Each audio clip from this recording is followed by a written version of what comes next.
8 दिसंबर 2025 को प्रधानमंत्री नरेंद्र मोदी के द्वारा संसद में एक दिन की चर्चा रखी गई वंदे मातरम पर, क्योंकि वंदे मातरम को 150 साल पूरे हुए। प्रधानमंत्री मोदी की तरफ से कहा गया, वंदे मातरम को जब 50 साल हुए थे तब देश गुलामी की जंजीरों में था, जब 100 साल हुए तब देश में इमरजेंसी लगी हुई थी, और जब 150 साल हुए तो तब देश दुनिया की 5वीं सबसे बड़ी अर्थव्यवस्था बना हुआ है। उसके बाद प्रियंका गांधी का भी बयान आया, विपक्ष के तमाम नेताओं के बयान आए हैं। तो आज हम समझने की कोशिश करेंगे कि वंदे मातरम को लेकर आखिर इतना विवाद क्यों उपजा हुआ है। साथ ही बात करेंगे असदुद्दीन ओवैसी के उस बयान की जिसमें उन्होंने कहा है कि देशभक्ति को या फिर वफादारी को किसी धर्म से जोड़कर नहीं देखना चाहिए, ये उसूलों के खिलाफ है। नमस्कार, मैं हूं आपके साथ अभिषेक पुंडी और इसी विषय पर चर्चा करने के लिए मेरे साथ मौजूद हैं निपुण आलम बयान जी। सर, बहुत स्वागत आपका। राजनीतिक बयानबाजी पर मैं बाद में जाऊंगा। सबसे पहले मैं आपसे चाहूंगा कि वंदे मातरम का इतिहास क्या है, कौन से वो 3 पैराग्राफ हैं जो तत्कालीन प्रधानमंत्री जवाहरलाल नेहरू ने हटाए थे, क्या कुछ है, क्यों वंदे मातरम को लेकर विवाद है? देखिए अभिषेक जी, अगर वंदे मातरम की हम विवाद की बात करते हैं तो थोड़ा सा पहले की हिस्ट्री, और हिस्ट्री के साथ साथ अगर हम बात करें तो मैं थोड़ा सा इसमें ये भी कहूंगा कि हिस्ट्री के साथ कुछ फैक्ट्स की भी जानकारी होनी चाहिए। तब हम इस विवाद को समझ पाएंगे कि आखिर ये विवाद बना कौन रहा है और इसमें किसका मोटिव क्या जुड़ा हुआ है।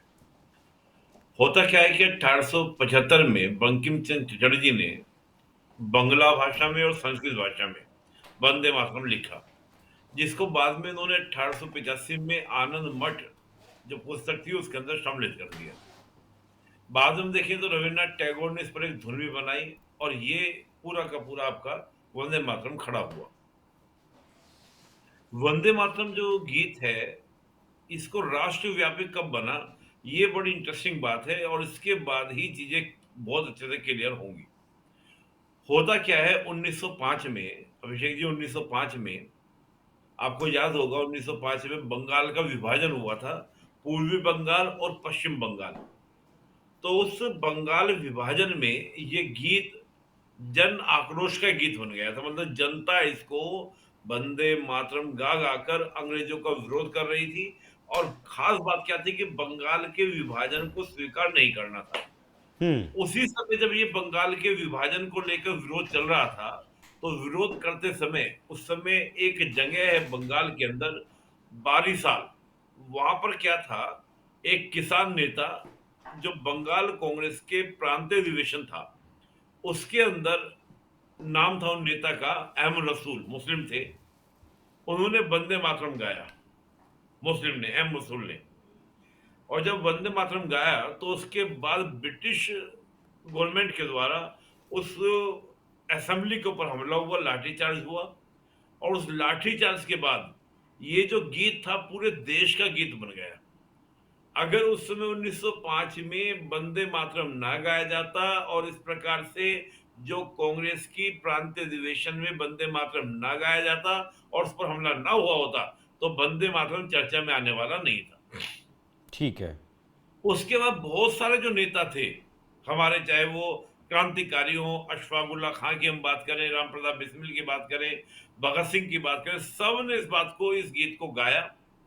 होता यह है कि 1905 के बाद 1906 में मुस्लिम लीग बनती है। हम्म। और मुस्लिम लीग जो है इस गीत का विरोध करती है ऐसे नेशनल मूवमेंट कि हम इसको एक राष्ट्रीय गीत नहीं मानेंगे। कौन? मुस्लिम लीग। इंटरेस्टिंग बात यह है कि कोई और विरोध नहीं कर रहा था, केवल और केवल मुस्लिम लीग विरोध कर रही थी।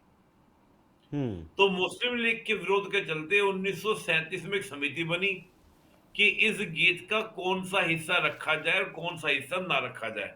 ध्यान दीजिएगा, मैंने बात करी किसान नेता, कांग्रेस नेता एम रसूल, जिन्होंने गीत गाया, जिसके बाद लाठीचार्ज हुआ और ये गीत पूरे देश का गीत बन गया। वो एक मुस्लिम नेता थे। अशफाक उल्लाह खां एक हिंदू नहीं थे, मुस्लिम थे। अब 1937 में कमेटी बनती है, वो किस वजह से? क्योंकि मुस्लिम लीग विरोध कर रही थी। मुस्लिम लीग विरोध क्या कर रही थी कि जो पहले 2 पैराग्राफ हैं, ठीक है, उसमें तो राष्ट्र की बात है, लेकिन जो अंतिम पैराग्राफ्स हैं उसमें जो भारत माता का वर्णन किया गया है, वो वर्णन जस्ट लाइक दुर्गा माता की तरह किया गया है कि सिंह पर सवार है, उसके हाथ में त्रिशूल है, ये सब चीजें हैं, उन सब का जिक्र उसमें किया गया। तो उसका विरोध ये किया मुस्लिम लीग ने कि ये तो दुर्गा माता की प्रतिमा से तुलना कर दी और हम मूर्ति पूजा नहीं करेंगे, इस्लाम में मूर्ति पूजा क्या है, स्वीकार्य नहीं है। हम्म। तो तब 1937 में कमेटी बनती है। उस कमेटी में कौन कौन लोग थे? सुभाष चंद्र बोस थे, नेहरू जी थे, रविन्द्रनाथ टैगोर थे, और साथ में आपका मौलाना कलाम आजाद। हम्म। इन चार पांच लोग कमेटी बनती है। इस कमेटी में रविन्द्रनाथ टैगोर ये कहते हैं कि एक काम करते हैं, पहले दो पैराग्राफ हम लोग यूज कर लेते हैं, जिस पर आपत्ति उसको छोड़ देते हैं, और बाकी पहले दो को हम क्या कर लेते हैं, एक्सेप्ट कर लेते हैं, स्वीकार कर लेते हैं। तब ये दो अंतरा जो थे स्वीकार किए गए रविन्द्रनाथ टैगोर और नेहरू जी के कहने पर। रीजन क्या था कि मुस्लिम लीग को पूरा वंदे मातरम स्वीकार्य नहीं था। हम्म। तो आज जो भी वंदे मातरम का विरोध कर रहे हैं, तो उनको आप समकक्ष रख सकते हैं मुस्लिम लीग के। मैं तो इतनी सी बात आपको कहूंगा।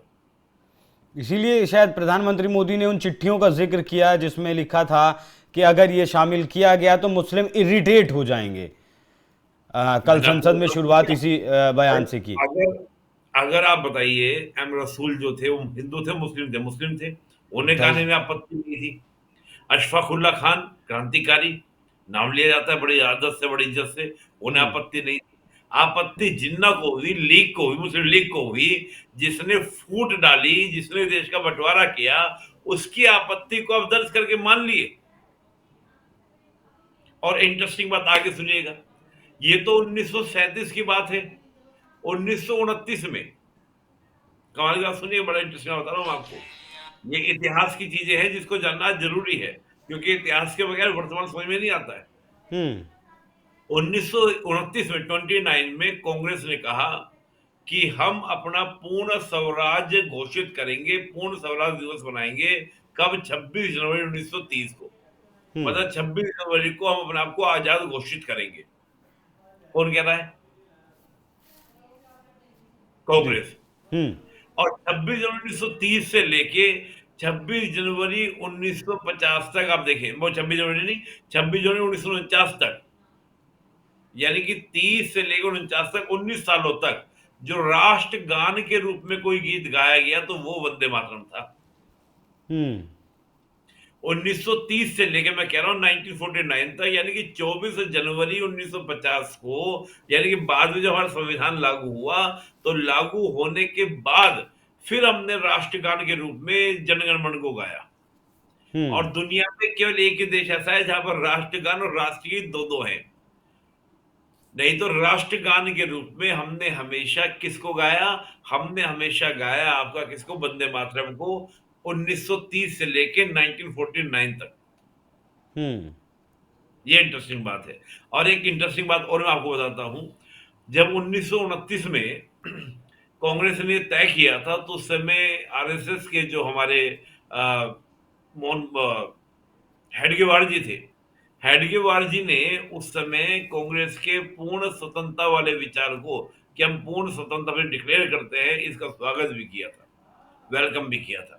और हम्म। वो सब चाहते थे। आज भी आप देखिए, बीजेपी हो, आरएसएस हो, इनका कोई भी कार्यक्रम हो तो ये पूरा वंदे मातरम शुरू से लेकर अंत तक का गाते हैं, क्योंकि उस समय आजादी के जितने भी परवाने थे, उन्होंने इसी गीत को गाकर अपने जीवन की आहुति दी थी। तो उनके सम्मान में 150 साल का सेलिब्रेशन के रूप में वंदे मातरम की बात हुई थी।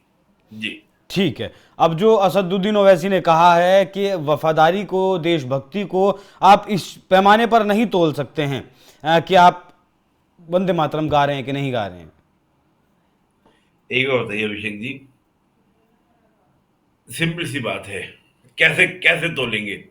आप कहेंगे कि हम भारत माता की जय नहीं बोलेंगे, हम वंदे मातरम नहीं गाएंगे, किस बेस पर आपका, आप एक एक बेस बताइए कि इस बेस पर हम ये कह दें कि बस जब देश की लड़ाई होगी तभी पता चलेगा कि कौन अपना है कौन नहीं है। और अगर वंदे मातरम पहले वाले गा ले रहे हैं, मान लो रसूल गा ले रहे हैं, इसके अलावा आपका अशफाकुल्ला खां गा रहे हैं, तो आपको क्या दिक्कत है गाने में? आपको क्या इश्यू है गाने में?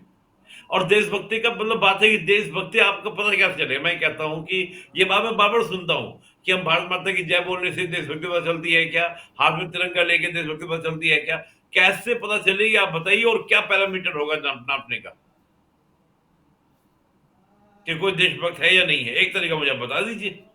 पर जब लड़ाई होगी तो वीर अब्दुल हमीद की तरह मरने के लिए तैयार होंगे, तब हम मानेंगे। अरे वो तो बड़ी बात है, देशभक्ति तो हर वक्त चाहिए।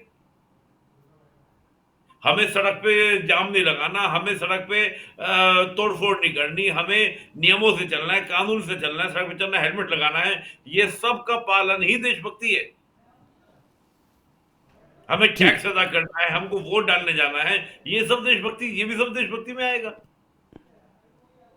ये तो इन्होंने क्या बना, एक नैरेटिव सेट करते हैं कि देशभक्ति का प्रमाण पत्र इससे मत दीजिए। भाई और गा ले रहे हैं तो तुम्हें क्या दिक्कत है गा लेने में? और जिसमें कहता हूं, जिसके कारण 1905 से लेके आप देखिए 1875 से लेके आज तक जो गाया गया, 1949 तक जो गाया गया, जिस पर देश को आजादी मिली, क्या उनके जो जिन्होंने गा गा के अपनी जान जीवन न्यौछावर कर दिए, भगत सिंह का सम्मान नहीं आपकी आंखों में, आपकी नजरों में? अशफाक उल्लाह का सम्मान नहीं, जिन्होंने गीत गा गा कर अपने प्राणों की आहुति दे दी? और कमाल की बात तो क्या है, कमाल की बात तो क्या है, देखिए होता क्या है, हम वंदे मातरम नहीं बोलेंगे क्योंकि हमारे यहाँ पर मना किया गया है। तो जब आप यूसीसी की बात करते हैं तो उनके समान कानून नहीं होने चाहिए, मतलब इतना। अब देखिए इंटरेस्टिंग बात, जब हम यूसीसी की बात करते हैं तो यूसीसी में दो कानून है। एक कानून वो जो क्रिमिनल लॉज होते हैं, और एक होते हैं सिविलियन लॉ। सिविल लॉ में हम एक नहीं होंगे, क्रिमिनल लॉ में हम एक होंगे। या तो फिर क्रिमिनल लॉ में आप अपने कानून चलाओ कि चोरी करे तो हाथ कटवा दो, कोई किसी को देखे तो उसकी आंख निकलवा दो, ऐसी आप दलील दो। वहां तो आप दलील देने होते हैं नहीं, वहां तो आपको मॉडर्न कानून चाहिए, सबके इक्विवेलेंट चाहिए। यहाँ पर आप इक्वल होने को तैयार नहीं हो। ठीक है, मैं एक चीज़ से और ख़त्म करूंगा इस चर्चा को। वैसे ने कहा कि हम संविधान का जो संविधान जो है वो हम लोग से शुरू होता है, we the people of India, किसी देवी देवता के नाम से शुरू वो नहीं होता है। तो ऐसे में वंदे मातरम को क्या इस देश में देशभक्ति का टेस्ट बनाया जा रहा है? नहीं, ये बात सही है कि हम भारत के लोग, तो हम भारत के लोग का मतलब क्या है? हम भारत के लोग यानी कि भारत के हर वर्ग, धर्म, जाति, क्षेत्र, संप्रदाय, सब लोग उसके अंदर शामिल होंगे। We the people of India, okay, accepted. लेकिन खुद अंबेडकर जी ने कहा था कि सोसाइटी का जो नेचर है, जो फैब्रिक है, जो सोसाइटी तय करेगी, इसको राज्य तय नहीं करेगा। लेकिन वंदे मातरम हमारे कल्चर से, इससे आप धर्म से कैसे जोड़ सकते हैं? ये तो हमारी कल्चर, हमारी नेशनल मूवमेंट से जुड़ा हुआ है। आपका मौलिक कर्तव्य आपको कहता है, फंडामेंटल राइट्स आपको कहता है कि जो भी स्वतंत्रता संग्राम में जिन आदर्शों, मूल्यों को लेकर हमारे स्वतंत्रता सेनानी चले, उनको अपने हृदय में हम संजो के रखेंगे। तो क्या आपत्ति भाई? ये तो आपका आप संविधान का जिक्र करें तो संविधान का मौलिक कर्तव्य कहता है कि जिन आदर्शों पे, जिन मूल्यों से हमारा देश आजाद हुआ, उन्हें हम अपने हृदय में सजोएंगे। तो वंदे मातरम गा लेने में क्या दिक्कत है? दिक्कत बस यही है कि हम अपनी माइनॉरिटी और मेजोरिटी की जो पॉलिटिक्स है उसको हम जिंदा रखना चाहते हैं, मेजोरिटी। बिल्कुल, हम भारत माता नहीं बोलेंगे, हम मदर इंडिया बोल देंगे। हम वंदे मातरम नहीं बोलेंगे क्योंकि सूट नहीं करता है हमारी राजनीति को। बाकी 1875 से जो इतिहास चला आ रहा है उसे जो स्वतंत्रता सेनानियों ने भी जिसका इस्तेमाल किया और आज़ादी दिलाने में जो महत्वपूर्ण भूमिका जिस वंदे मातरम ने निभाई है, आज ओवैसी जैसे नेता, प्रियंका गांधी, राहुल गांधी या फिर तमाम विपक्ष उसे बता रहे हैं कि ये वफादारी का, राष्ट्रभक्ति का टेस्ट नहीं हो सकता। तो आपको इतिहास समझाने की निपुण सर ने कोशिश की है कि वंदे मातरम का इतिहास क्या है, और आज जो राजनीति चल रही है उन दोनों को जब आप जोड़ेंगे तो आपको पता चलेगा कि इस देश के पक्ष में कौन है और विपक्ष में कौन है। मतलब सत्ता की बात नहीं कर रहा हूं, देश की बात कर रहा हूं। बाकी निपुण सर बहुत धन्यवाद आपका जुड़ने के लिए। बाकी दर्शकों, आप इस विषय पर क्या सोचते हैं कमेंट बॉक्स में अपनी राय जरूर बताइएगा। नमस्कार।